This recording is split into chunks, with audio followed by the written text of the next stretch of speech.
The job as an investigator.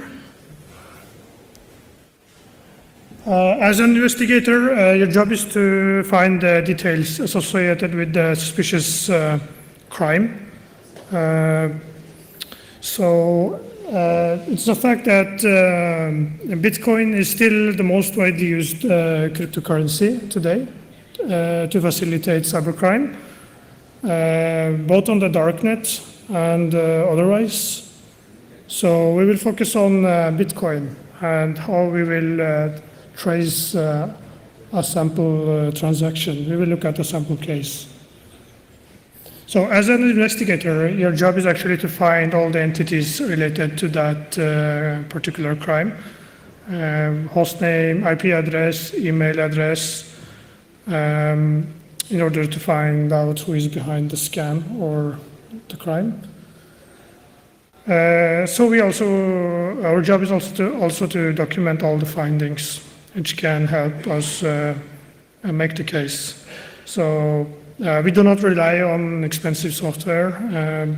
We should know how to do this kind of tracing ourselves as well. So we will look at how we will look at how to validate the address and confirm the address balance. And we will look at different tools which we can use to find similarities in the crime.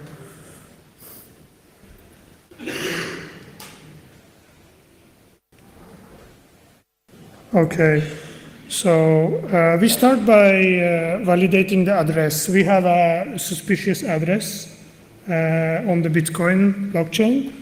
So there is a tool which will allow us to check the address to find out if that particular address is a valid address or not.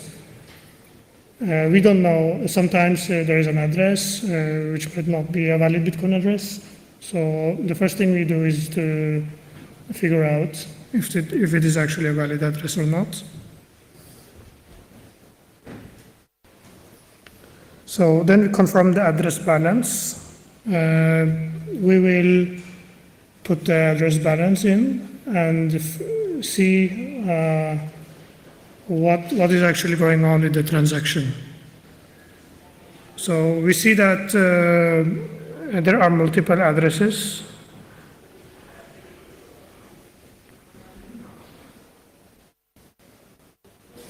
So there is another tool as well, which is called Bitref. This allows us to, if you want a user-friendly view, we can just use this tool, which will allow us to see, we're still trying to confirm the transaction. So we put in that address and we can see the date and the amount which is sent and what the balance is. So this is more of a user-friendly tool. If you don't understand the more complicated blockchain explorers, you can use this tool.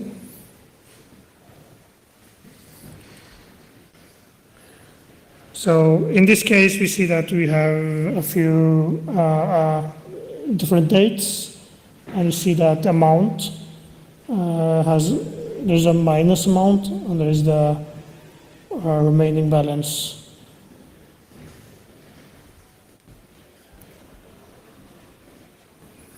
Okay, so the Bitcoin address report.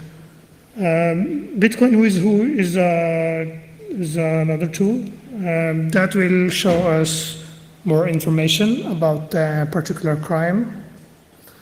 We see that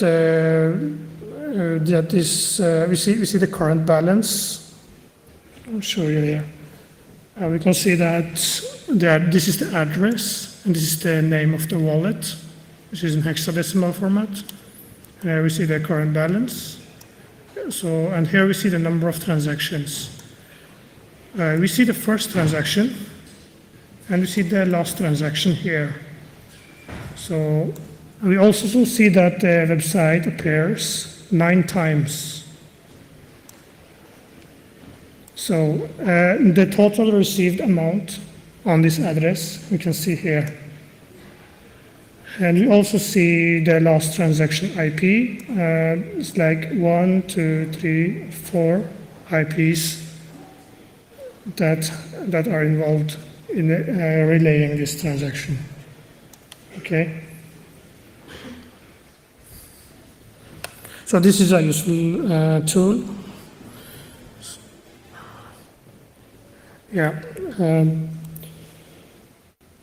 By checking that address, we found that address appears on multiple websites that have been involved in the scam. So from here, we already have a lot more information about what is going on.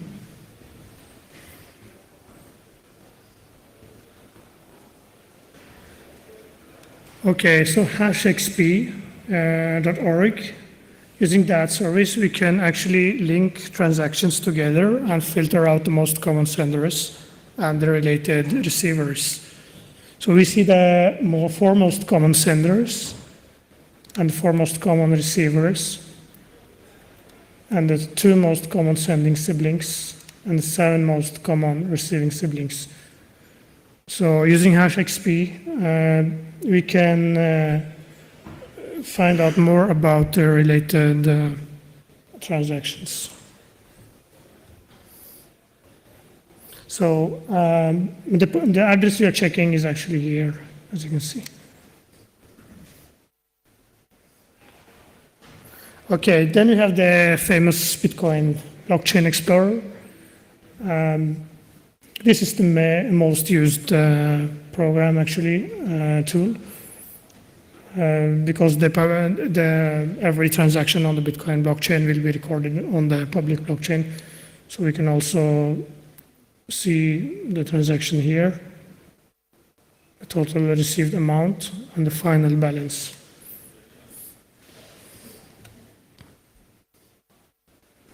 Okay, so as an investigator, we need to find out even more information about the related domains.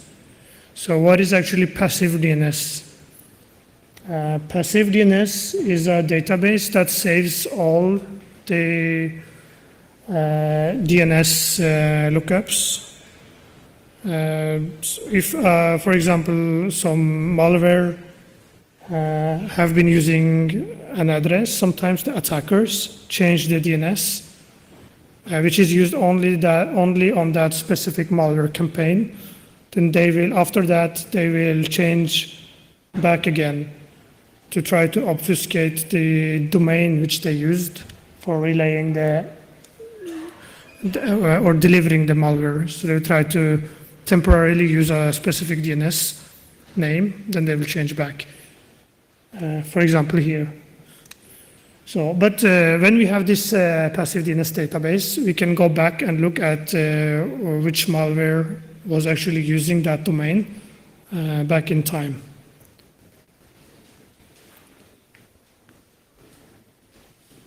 Okay, mnemonic passive DNS service. That is a service which provides us with a database containing the DNS records of the IP addresses.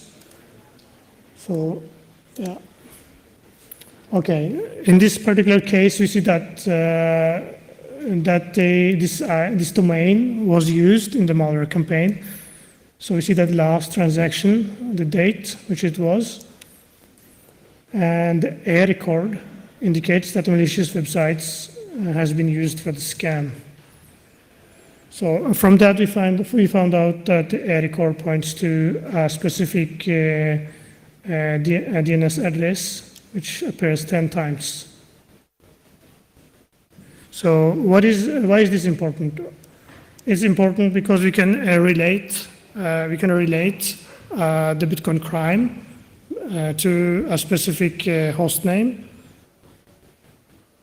So we know that this malware has been delivered from this could have been delivered from this domain. We don't know for sure, but our job is to try to find out.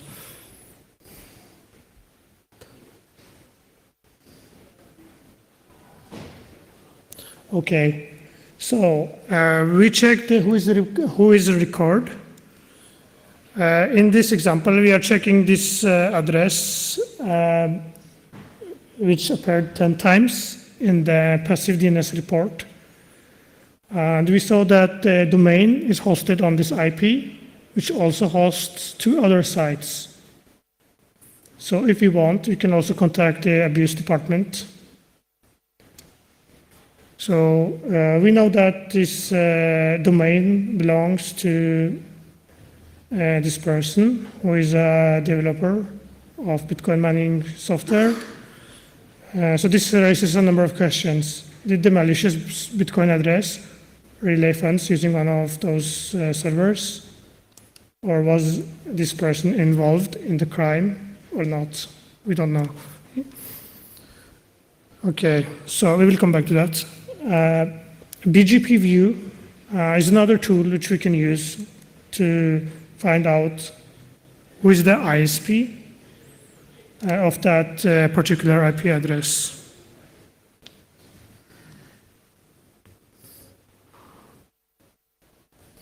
Okay, so when we are working with forensics, we will try to find the related domains. So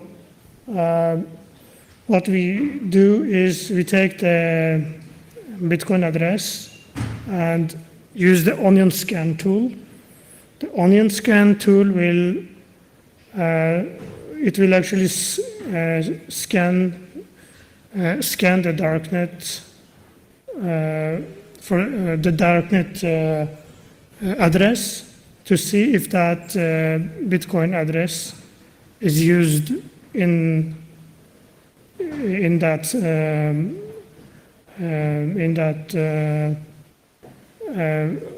domain or not. So onion scan looks for more things like it will look for the most common cryptocurrency clients, and it will also extract the Bitcoin address. It will find which email addresses are there, and it will look at the images on the darknet site, and it will try to find out the metadata. So many times scammers on darknet, they forget to remove the EXIF information in the image. The EXIF information in the image can contain the GPS location,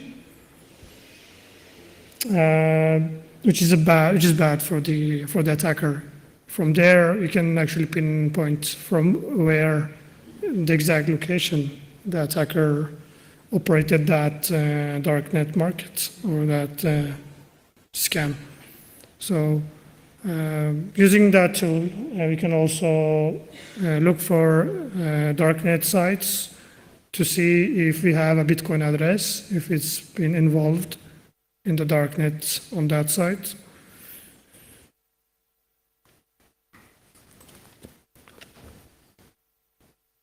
Okay, so search engine investigation. So when we found that the domain we had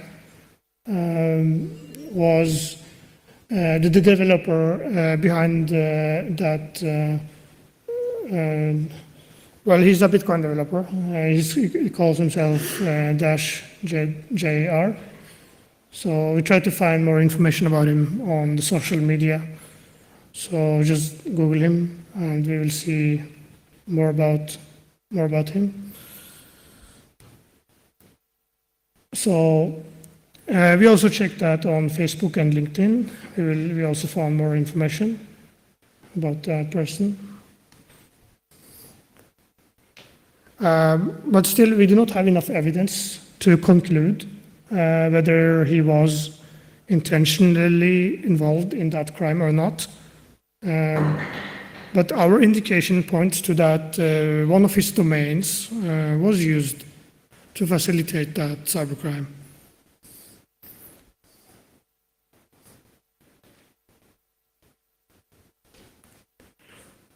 Okay, so MX Toolbox. We also took that IP, which we knew was involved in cybercrime, and looked it up on MX Toolbox. And that gives us some information that that particular IP was already on a blacklist. So,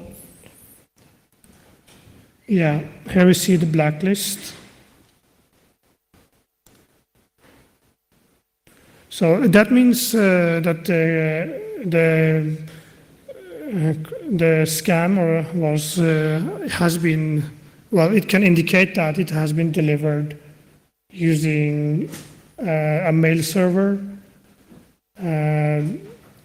which later on blacklisted. Somebody reported it as a scam, then it became blacklisted.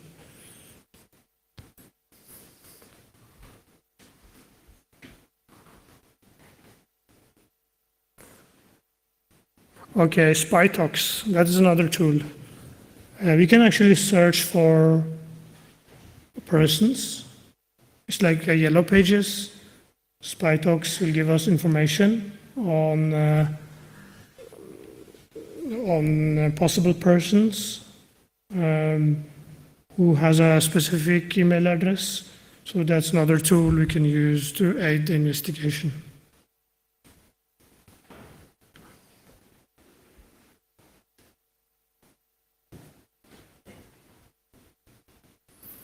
Okay, so identifying the wallet. So we can use a tool which is called Wallet Explorer. It uses a basic algorithm to determine the addresses and link them. So if we have an address, we can know if it has been spent in another transaction or not. It will link possible transactions together. So and that means two transactions or addresses actually they could be part of the same wallet.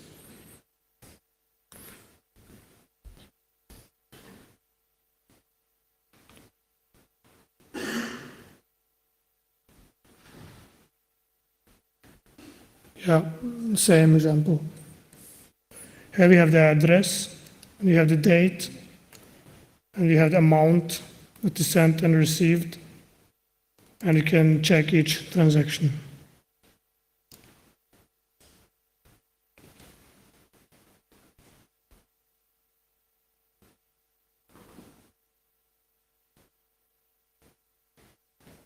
Okay.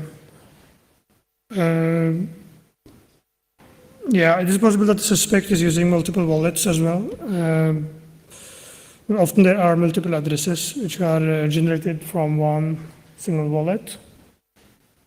Because most crypto exchanges can generate a new unique address which will link to the same wallet.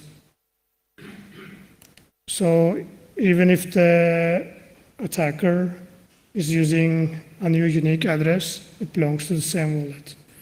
So Wallet Explorer, the guy who made Wallet Explorer actually now works for this company called Chain Analysis.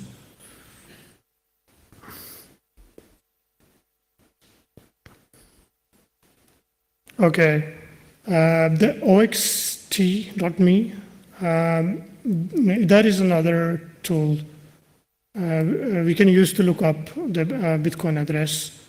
And the benefit of using this tool is that it will actually give us a graph, which will show us the incoming and outgoing transactions.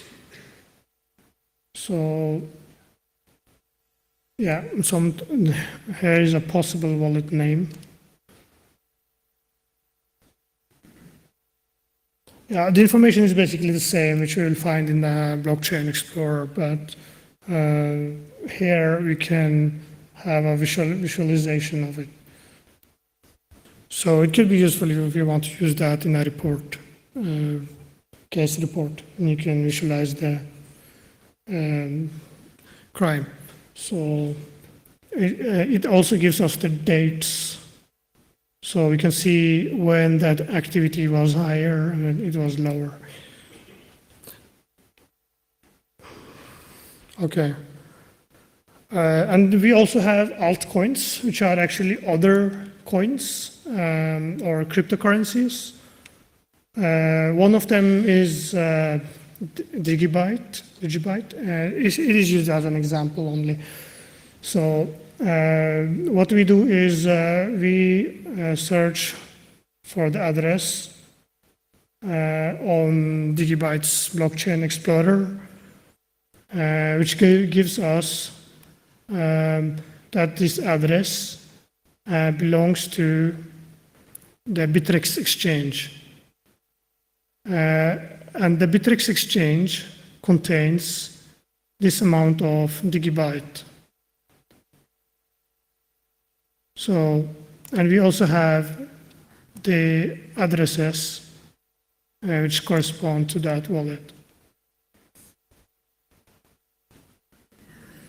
Yeah, so sometimes a larger wallet is used by an exchange.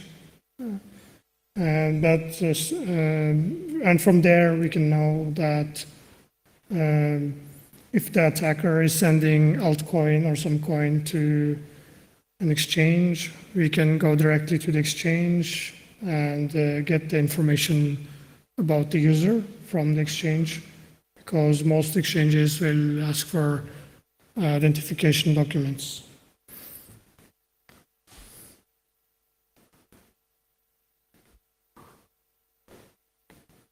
Yeah, so decentralized exchanges, most so-called decentralized exchanges are not actually decentralized. They are actually hybrid exchanges, which means that they have a coin gateway which connects to another blockchain. So the coin gateway, which means that if you're sending Bitcoin to a decentralized exchange, it is actually not decentralized. It is using a coin gateway to send that Bitcoin on the Bitcoin network. So the coin gateway will have some sort of chain analysis software usually, and that will check the transaction if that address is listed in some scam, if it's a blacklisted address or not. So based on the new rules that will apply to cryptocurrency exchanges, it's a recommendation for the G7 countries. All exchanges have to not only carry each user's information when a transaction is moving from one exchange to another, but they also have to store the transaction for, I don't know the exact amount of time back, but they have to store it for some time so they can go back and see who has sent the money. Yeah, the KYC is now being rolled out to decentralized exchanges as well.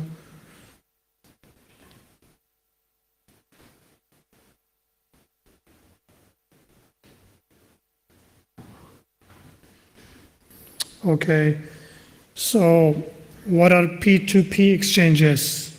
P2P exchanges are actually peer-to-peer exchanges. They are not, well, I can say that they are more decentralized. You can say that they are truly decentralized because no third party is involved.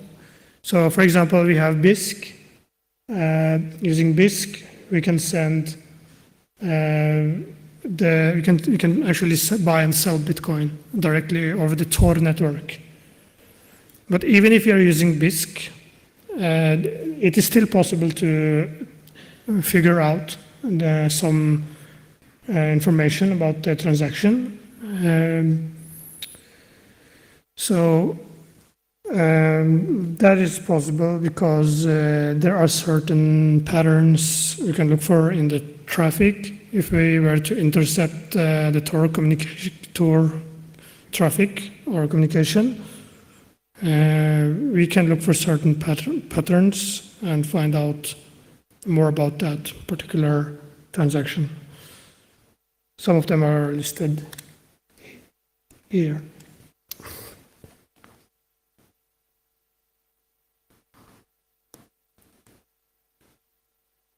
Yeah.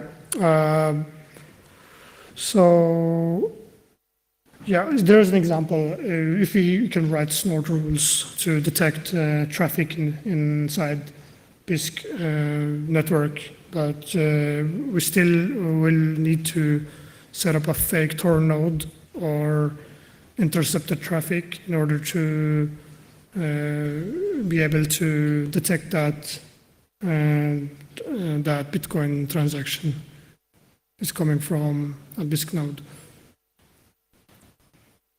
Yeah, so let's go further. Yeah, okay. So there is a challenge with tracing the Bitcoin blockchain. So the first thing is that the privacy coins, for example, Monero, they're actually obfuscating the amount which is sent. So we don't know. It's very hard to trace Monero transactions. But still, Monero is not widely used on the darknet. It's still Bitcoin. And CoinJoin. So CoinJoin is a technique which is used by Bitcoin. Well, it's not part of Bitcoin, but using CoinJoin, a wallet, you can actually masquerade the traffic. You can mix the traffic, so you are not able to determine which path the traffic has taken. So CoinJoin is used to bypass software like chain analysis.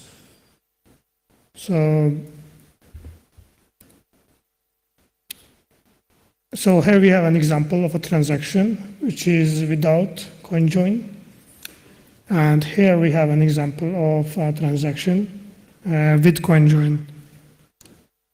CoinJoin basically mixes the transaction, so it breaks the links. It breaks the link in the Bitcoin blockchain, so you cannot know exactly which path the transaction has taken. So, but there is another thing with the CoinJoin. If it's not implemented properly, we have had some wallets like Wasabi wallet, which reuse the UTXO, the unspent transaction output. Then the implementation of CoinJoin is not that good, so we can still detect that transaction because some of actually the mix is not done properly. That's the reason. So with the Samurai wallet is actually the one that implements CoinJoin in a way that makes tracing the origin of the transaction very hard on the Bitcoin network.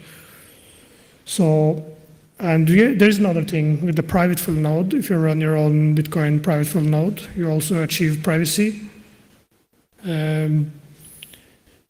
So, for example, if you're using BISC with your own private full node, that also helps to, from a privacy perspective, to make it harder to detect the transaction.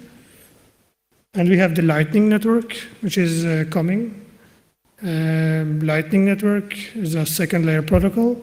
It will maybe add some privacy features in Bitcoin, but we don't know when.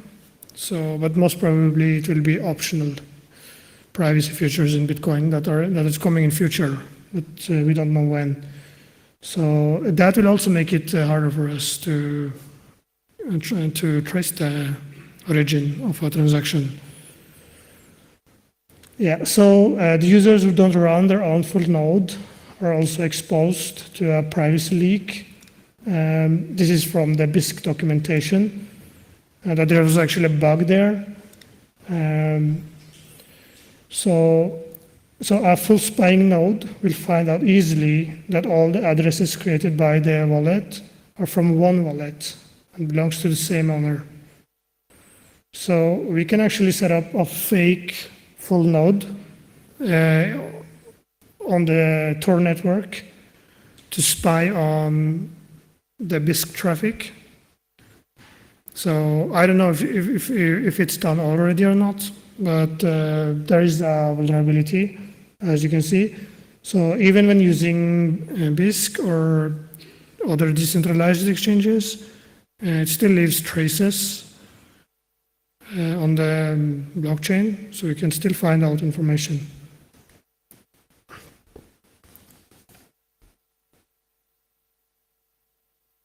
Okay, so by combining the chain analysis with passive DNS and alternative coin wallet explorers and darknet, we can gather forensic evidence and relate different crimes. So I've shown an example of a case earlier where I used this technique. But usually we need much more information than that to actually determine if someone is actually behind that crime or not. But it will lead us a long way by combining the information using open source tools. Yeah, that's what I had actually.